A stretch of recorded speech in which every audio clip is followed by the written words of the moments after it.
These videos were created for you to watch along. They'll teach you about client tracks so you know what's going on. So best of luck with all of your data. Now here's your HMIS system administrator.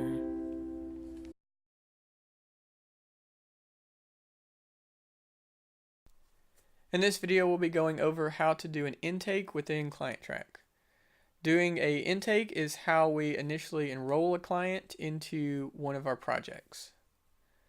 The first thing we'll want to do after logging into the system is switch over to the client's workspace. To switch workspaces, you can click this icon right up here, and then you'll want to click on the client's workspace here. The next step on enrolling a client is a very important step. Because this is a shared database, there's a good chance that the client we're trying to enroll might already exist within the system. And if that's the case, we want to search for that client, pull that client record up, and enroll them. We don't want to just go create a brand new client, which would then be a duplicate client in the system. The only reason we would want to go directly to creating a client record, regardless if they already exist in the system, would be for the cases where a client refuses to sign a consent form, and so they don't want any of their information shared, including their basic demographic information. So if that's the case, we would create a brand new client record, and then we could go in and totally restrict that record from being seen in the system, so no one else would know that client exists at all. The reason we would not want to go start a project intake on a pre-existing client that we would try to restrict later on is because we can't go in and restrict a pre-existing client, because if we did that, the original agency that created them would not be able to see that record anymore. So again, only in cases where the client is not sharing their most basic demographics would we go create a brand new client without first searching to see if they already exist in the system. So we're going to say the client has at least signed the consent form to share their basic demographics. So I'm going to click Find Client up here, and we're going to start the search process. The first thing we're going to ask you to do is search by social security number. So I'm going to go ahead and type in that. You can then click Enter or on your keyboard, or click the search button here, and this will bring up any possible matches. The reason we ask that you type in social security number first is, in theory, there should only be one client tied to one specific social security number, so a lot of times this is the fastest way to pull up a client record. If we see our client listed here, which we can verify by birth date and first and last name, we would go ahead and click on them, and then we would go ahead and continue the intake process. However, if we do not see our client here, we don't want to just stop searching and go create a brand new client. We want to search a little further. So the next thing you would search by would be the birth date. Also, it's important here, before we go search for this birth date, we want to actually delete the social security number. Reason being, if I go ahead and click search here, it might not bring up any results, so it says no records found.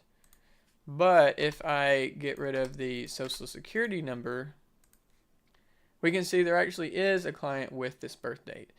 The reason it didn't show up previous is because it was searching for someone that had this birth date and a matching social security number. So the more information we type in here, then the more restrictive it's going to be on a client having to match all those fields. That's why we just want to search for one field at a time. If, however, at this stage we still do not see our client listed here, the final thing we'd want to do is just search by first and last name. Something that might be helpful sometimes, depending on the name, is you can do partial name searches. So for instance, if there's a name that is commonly misspelled, I could, if I wanted to, just type the first couple of letters and it would bring up any possible matches. And then again, I would always verify based on social security number and birth date.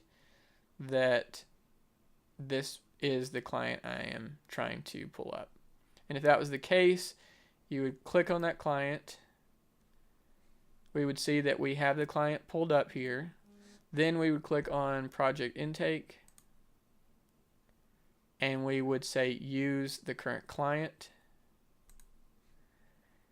And then it's automatically going to have all this information filled out, saving you a lot of time, but also it will allow you to edit any of this information. So I really recommend double checking social security number, birth date, the name spelling, and if any of this is incorrect, then we could go ahead and update it and then click finish and continue on in the intake process. However, we're going to say for training that we're going to actually put in a client that has not been created in the system, so you can see what that looks like. Few things before we dig back into doing an intake.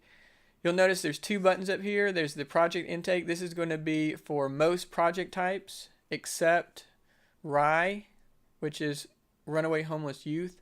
We see this button right here. If you are a RHI project, you'll want to use this button.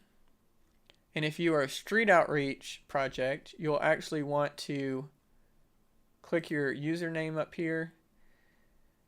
And here you actually want to switch to a different work group. You'll want to be under street outreach.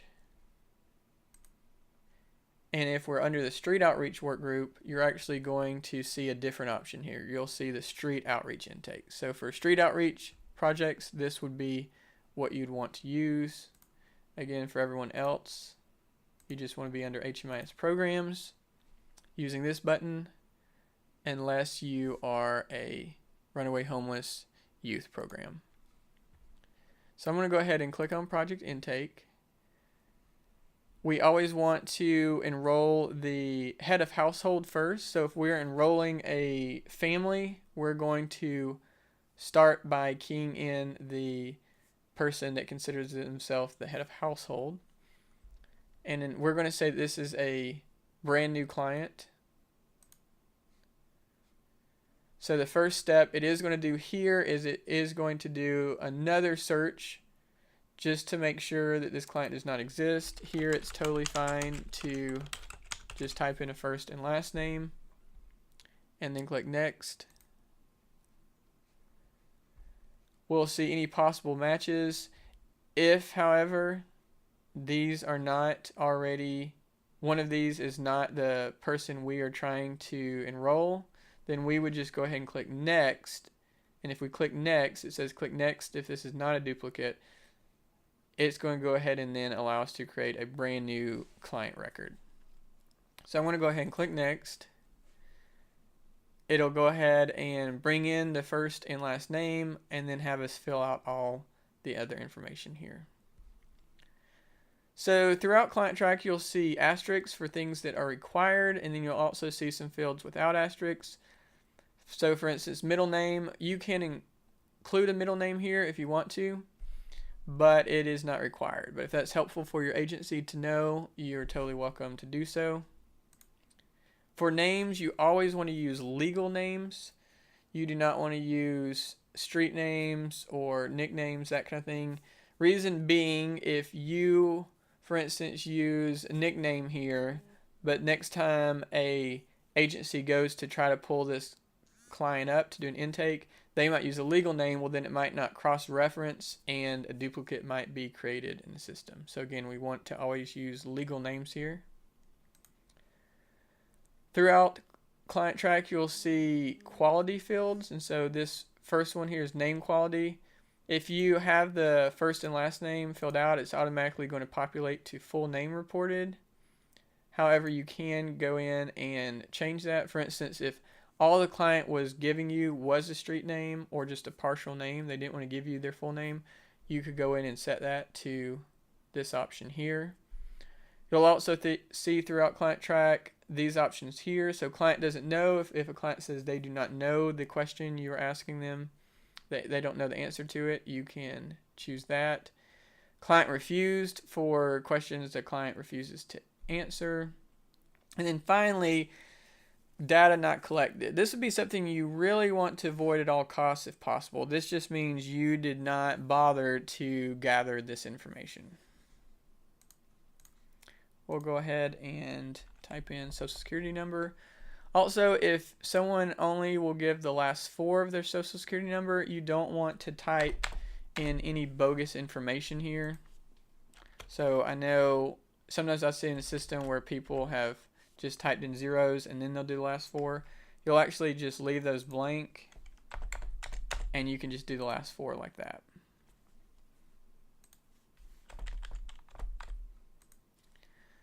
For a birth date, we've got the date field here, so we can easily type in the date here, or we can use this to choose a birth date.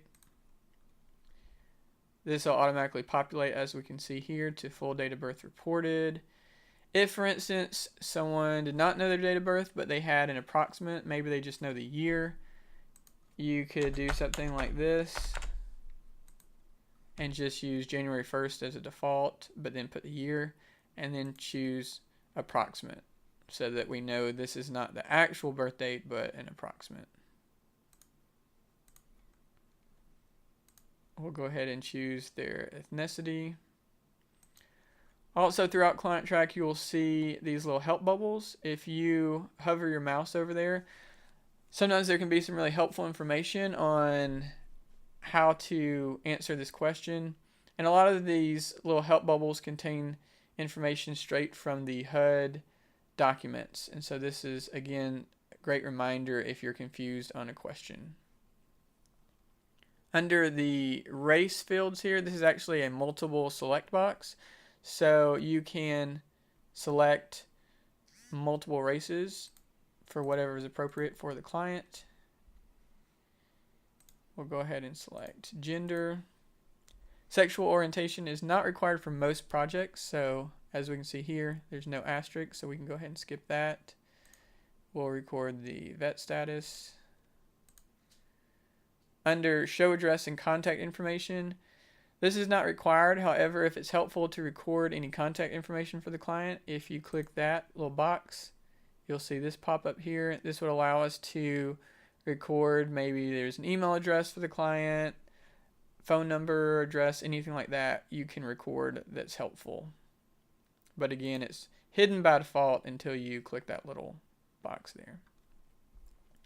Down here, this is not going to let you put anything under the family, and relationship head of household is already going to be selected as self. So again, as I mentioned when we started this process, you always want to start with the head of household. And so as long as you do that, then you don't have to go in and change this at all. And again, you're not going to do anything with the family here. That's going to be blank. And you can just click finish. And once we click finish, it's going to go ahead and create the client record. And now we see our client name up here, as well as some basic demographic stuff, and our client ID number, which is generated for every client. So every client you create in the system, it'll automatically generate a client ID number. And this is a way you can, later on, you can click on Find Client, and there's an area where you can type in the client ID to quickly pull up that client. This is great for especially like common names. If there's a John Smith, instead of having to type John Smith in the future, if you note the client ID, then you can pull them up easy based on that. So at this point, the client has been created in the system. We have not enrolled them into our project or anything like that, but there is a basic client record in the system. This form here is the family members page. This is where you will have an opportunity to add family members that should be connected to this client. Something to note on this page that sometimes causes some confusion with users is if this was a client we pulled up that was already within the system, and let's say this was a person that was part of a large family that maybe checked in at a family emergency shelter a few years ago. Well, we might see a lot of additional family members listed here, that might not be people we are actually working with our project. And so sometimes people worry that they need to figure out a way to go in, delete them, or remove them from the family here. Actually, it's totally fine for there to be additional family members that you are not enrolling, because on the next screen it will actually give you an opportunity to select the clients that you are actually working with in your system. So that being said, if you see a list of people here that are not with the person, the head of household right now, or this family member anymore, that's totally fine. Again, on the next page, you'll actually choose which ones you are enrolling. The thing you do want to make sure on this screen is that anyone you do plan to enroll that is part of this family is listed here. So if I know this client is not by themselves, they're with another family member, I would want to make sure they are listed here. That being said, you don't have to add every family member that is not currently with the client or not going to be living with the client. So for instance, if I am enrolling a father and maybe he has 4 kids, but those kids are not staying with him right now, then I do not have to go in and create them in the system. I would just need to make sure I create a record for any client that is going to be actually enrolling into this project. So I'm going to go ahead and do the child's first and last name. As I continue on filling out their information, it's going to bring up a pop-up box where it automatically searches by their first and last name. The reason it does that is maybe this child was connected to a different family within the system previously, and so instead of creating a brand new record for them, it would allow me to go ahead and associate that pre-existing child record with this new person I'm creating. So if that was the case, the person would be listed here, and I could go ahead and click on them, and it would allow me to continue on in the workflow. However, for this child, it says no records found, so now I can just click cancel or exit out of it, and it's going to allow me to continue to create this child as a new client. So we'll go ahead and continue putting their information in here, and you just have to scroll over. You'll see this little scroll bar, which can sometimes be hard to see.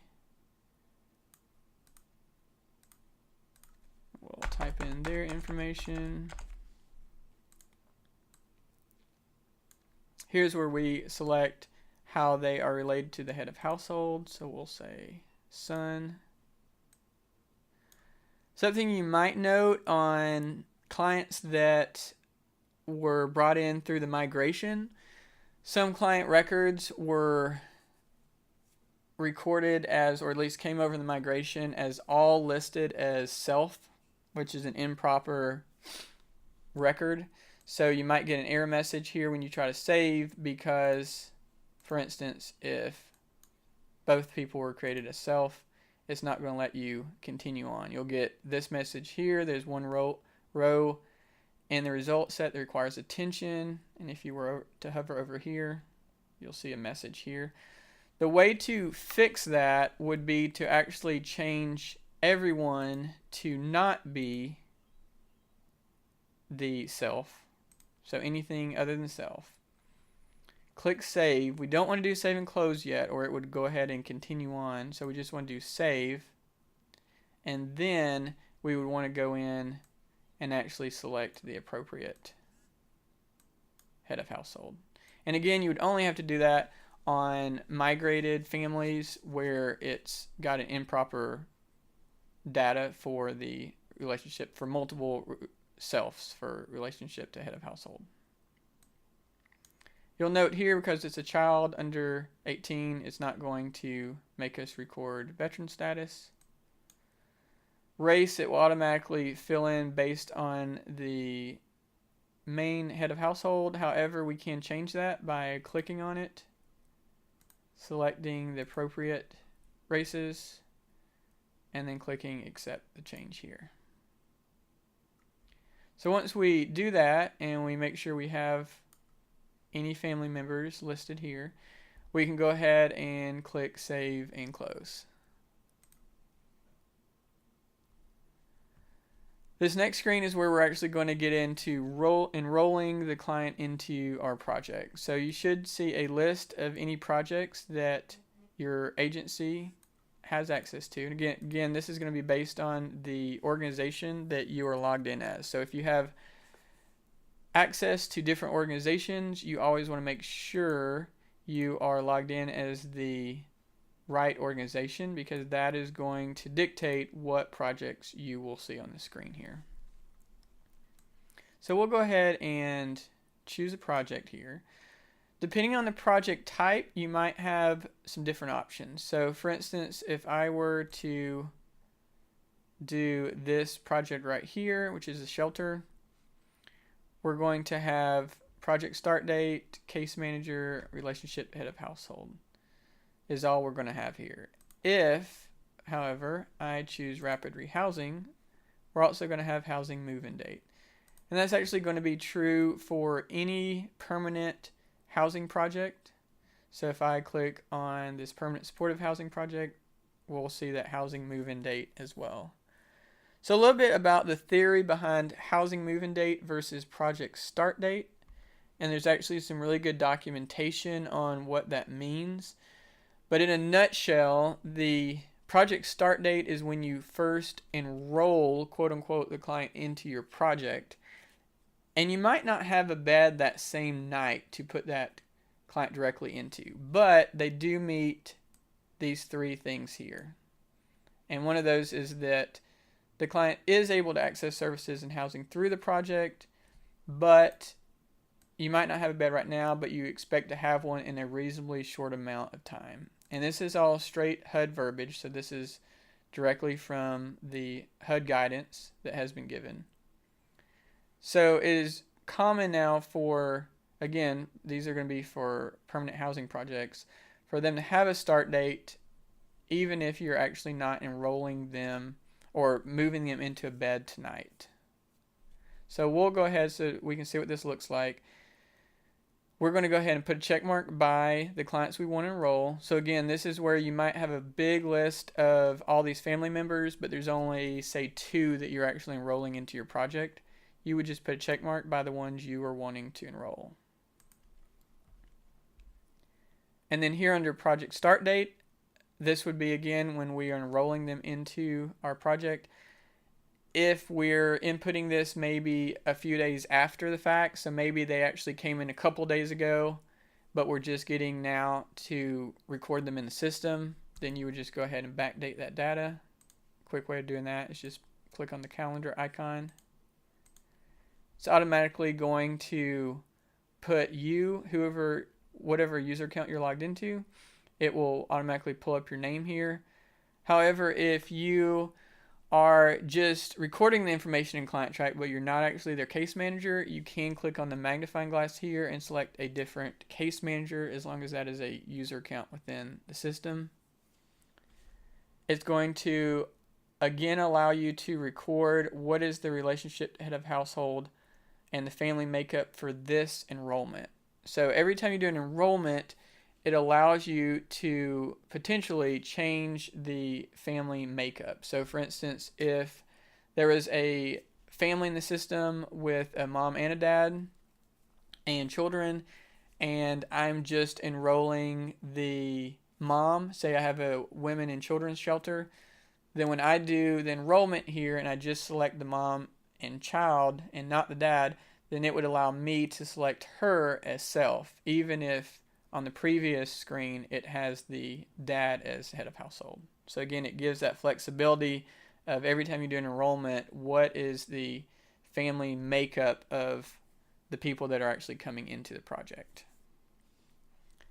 And then move-in date is not going to be required. So if this client did not actually move into housing on this date or has not moved into housing by the time I do this enrollment, we would just leave that blank, and we'll cover toward the end of this video going in and actually adding that date later on.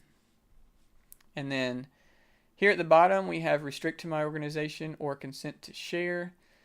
These will default based on if your agency is set up as protected or not. For protected agencies, this will automatically default to restrict to my organization, which means Other organizations will not be able to see that the client is enrolled into this project. They won't be able to see any of that information. And then consent to share means that they will be able to see that this client is enrolled into your project.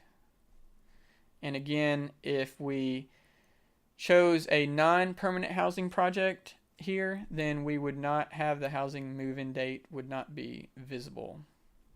And also you'll note it is just for the head of household. So it's only that's only a question that's going to be asked for the head of household, or at least that you have to record for the head of household. A few reasons why you might get an error message on this screen would be if we were enrolling them into an emergency shelter and they already had an active enrollment within a different emergency shelter, then you might get an error message when you go to save this, and it would actually pop up a little thing here that says this client is already enrolled in, and it'll list the emergency shelter. The reason it will cross-reference their previous project enrollments is because if they're still marked as staying at a different emergency shelter, well, then they need to be exited from that emergency shelter, because you can't sleep in two places at once. Either they're coming into your emergency shelter or they're still at the previous one. So if you ever get an error message like that, best thing to do would, if you can, contact that shelter yourself, and that actually, it'll cross-reference emergency shelters and transitional housing. So, and safe havens, I believe. So again, if you get a message like that, then you would want to go ahead and contact the agency, say, hey, we're trying to enroll them into, our shelter, and it's not letting us because they're still enrolled in yours.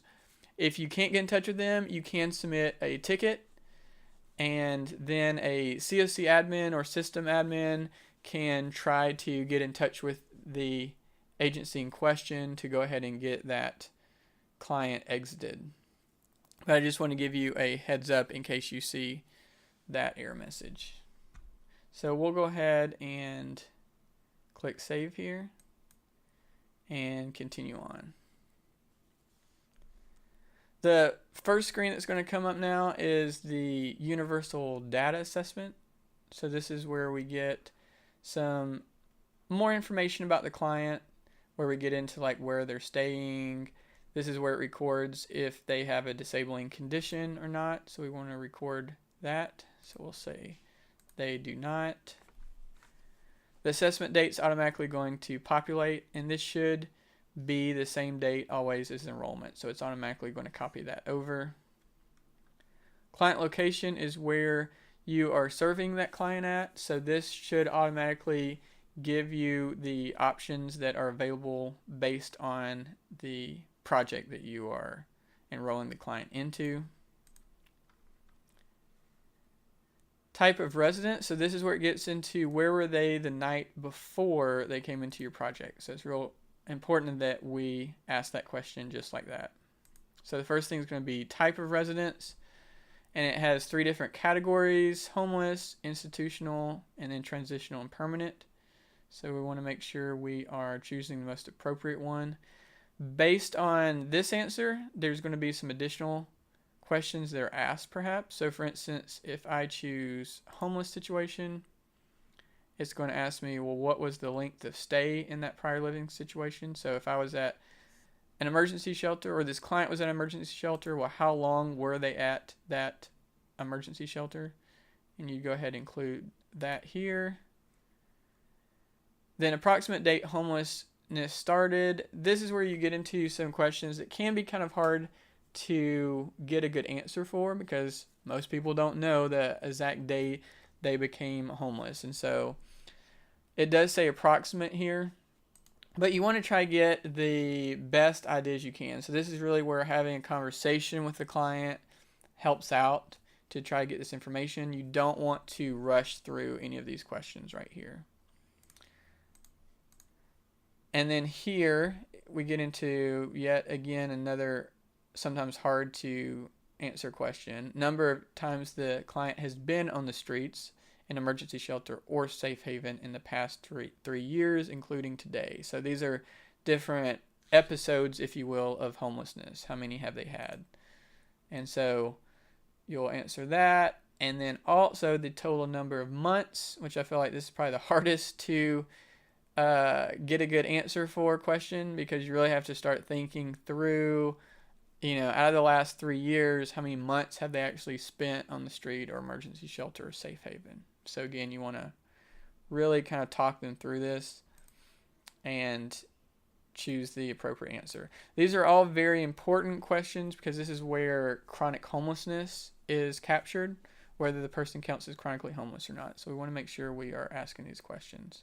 Also, we'll see real quick, if we say we choose an institutional situation, there's going to be different things populate here. So it's going to say, did you stay less than 90 days? If I say that no, I did not stay less than 90 days, then it's just going to do one more follow-up question of, well, how long was it exactly?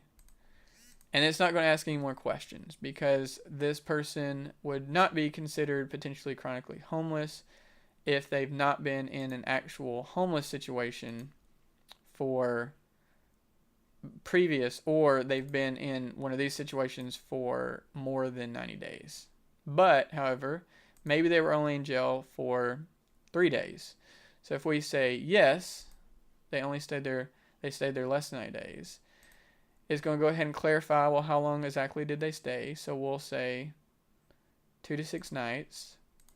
Then it's going to ask, well, on the night before, did you stay on the streets, emergency shelter, or safe haven? So this is talking about on the night before this stay, before the night before they were in jail, were they on the streets? And if this is yes, then it's going to go ahead and bring in all those additional questions, which would then allow them to potentially count as chronically homeless. Also, something I forgot to mention here, this default client's last assessment button. You'll see these buttons throughout the intake process. What this would do would be pull in pre-existing information if this client has already been assessed before. So the idea there is that it might save you a little time. On this particular form here, if you click that, the only thing it would pull in would be their disabling condition and their health insurance status. And again, that's only going to pull that in if they have been assessed before, and the purpose is just to save you some time. But you always want to make sure you're still, even if you use these buttons, you want to make sure this information is still accurate. So maybe they were reported that they don't have a disabling condition a year ago, and when you click on that, it brings in no, but maybe they do now. So we want to be sure we're always asking the clients all of these questions. And also, it is HUD's rule that all this data that we are capturing should always be from the mouth of the client. So we would not ever assume anything about a client. We're going to ask them these questions and then record that information as such. So next thing we need to do here is health insurance. So we just want to see if the client is covered by any of these health insurances. If we chose yes here, we would then just choose which health insurance they actually have and just do a yes there. We'll go ahead and click save to continue on. And also, if you notice up here in the top left, so this is what we're doing is called a workflow, and basically what it's doing is it is going ahead and putting together all these different assessments we need to do together. So we're not having to remember or know what assessments we need to do. It's automatically doing that for us, and it walks us through all these different steps that we're taking. Now, if you're ever in the middle of doing a intake like this and you need to pause it, maybe you need to go pull up a different client to check on somebody, maybe you're going to lunch, maybe you don't have all the information and you need to continue this later on, there is a pause button here. You can do this at any point during a intake workflow. If I pause it, I'll get a little pop-up that says the workflow has paused successfully. It will then take us back to what's called the client's dashboard, And then we'd be free to exit out of the system if we wanted to. We could pull up a different client. We could do whatever we want to. And then when we're ready to continue, you can always go to paused workflows. It will list any workflows you've already started, and it'll have the name of the client and the date started. You can click this little action button here and click resume, and it's going to bring you right back into it. So this is a great little feature, again, if you need to stop at any point while doing an intake. So we're on the barrier screen here. HUD requires that all clients have a barrier selection, regardless if they have a barrier or not. So what I mean by that is all of these need to either have a yes or no. The easiest way to quickly go through this is clicking this little button here, which will select them all as no, and then you can just select yes for the ones that they do have. So we would go ahead and let's say they do have one of these barriers. If we choose yes on this, there's going to be a question, is the condition indefinite? And so that's, again, something you would need to ask the client. Do they feel like this is something they are always going to have? And is this something that, is going to majorly affect their life and potentially, keep them from getting housing, that kind of thing? And we would select no or yes on that. There's also an explanation box here. If you want, you can do a kind of a case note here of maybe some details about that particular barrier that they have. And something I want to show you here is a feature to kind of help with data quality. So we can see here that disabling condition is listed here, but we also, if you remember, that question we've already answered on the universal data assessment, which was earlier in this workflow. And this automatically populated here. This is just a shortcut to the field, to the question on the universal data assessment. And we're about to see why we put a shortcut on this screen right here. So I want to go ahead and click Save and Close to go ahead and continue in the workflow. And we're going to get a warning message here. So we can see here there's one row in the result set that requires attention. And anytime you see that, you can look for a little exclamation point here and hover over it. And so the message we get here is it says, you have identified a special need as indefinite. This conflicts with the client's disabling condition status. Please change the special needs status so that it does not conflict, or save this form again to update disabling condition to yes. So what's happening here is we're saying the client does not have a disabling condition, but then we turn around and we say, well, they do have a mental health barrier and that condition is indefinite. So these kind of conflict, right?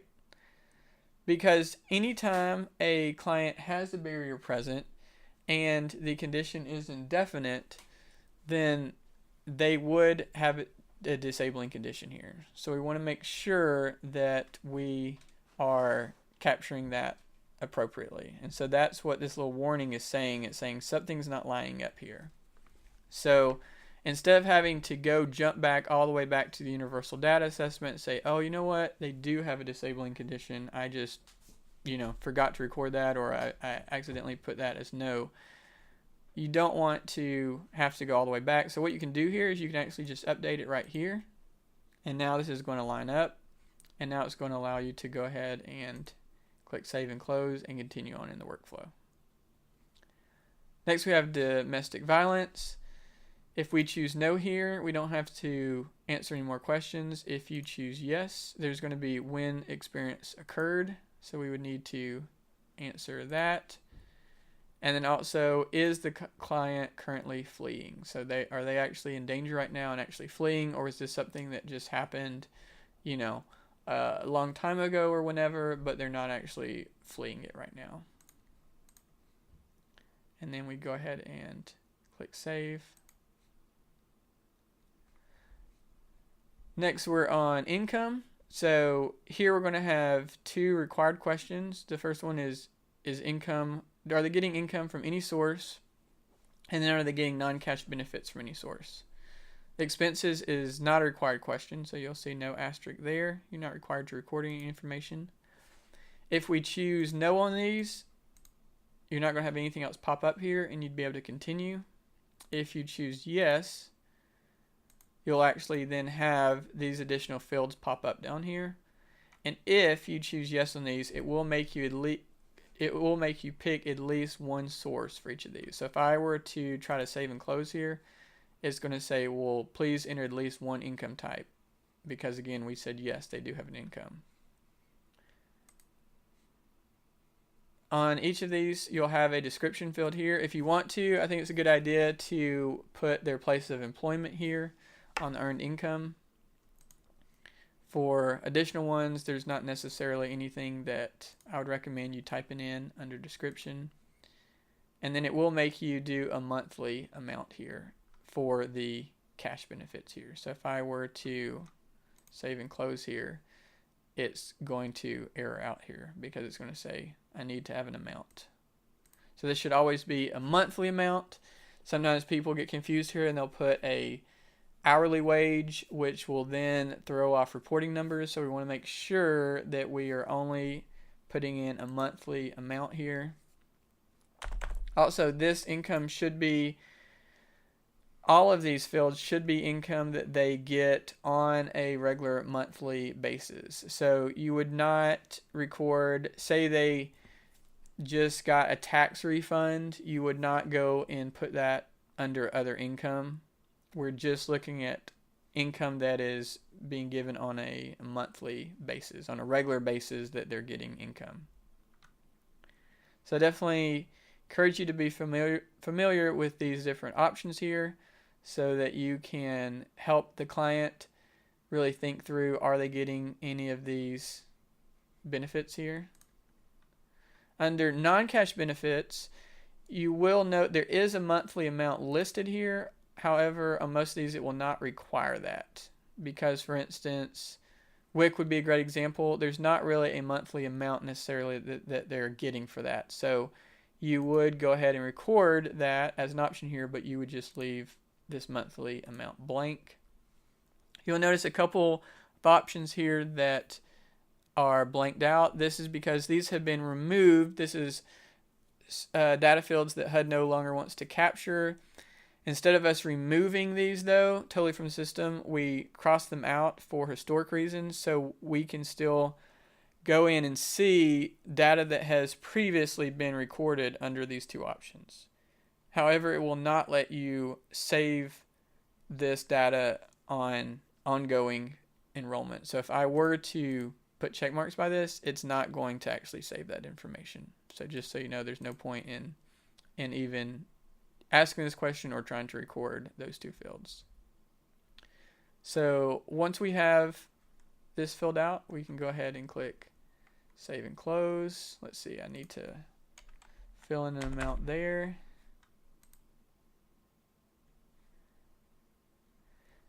And now something just happened. If we look at the top here, we can see it no longer says the head of household's name, but now it's actually switched automatically to the child's information. So this is where it's going to go ahead and now ask any required questions for the child.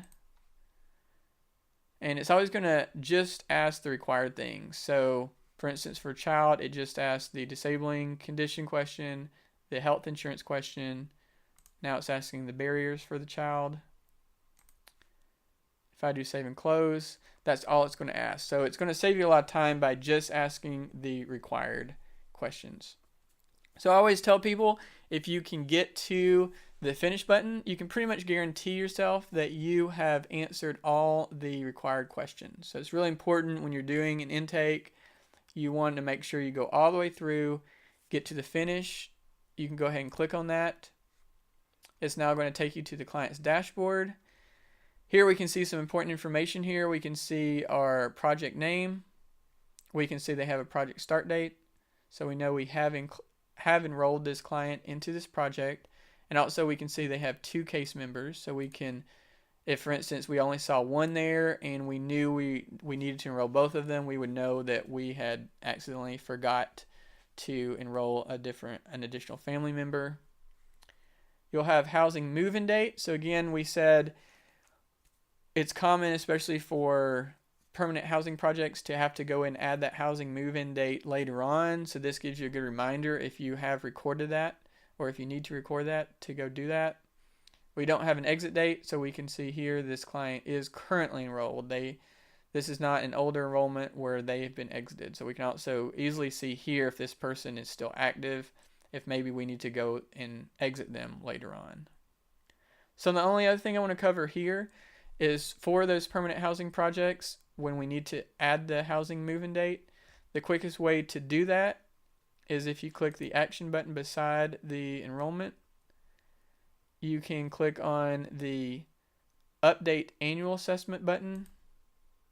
This will take you straight to that program enrollment page here, and we can go ahead then and add that move-in date. So let's say they enrolled on the 27th initially, we housed them on the 30th.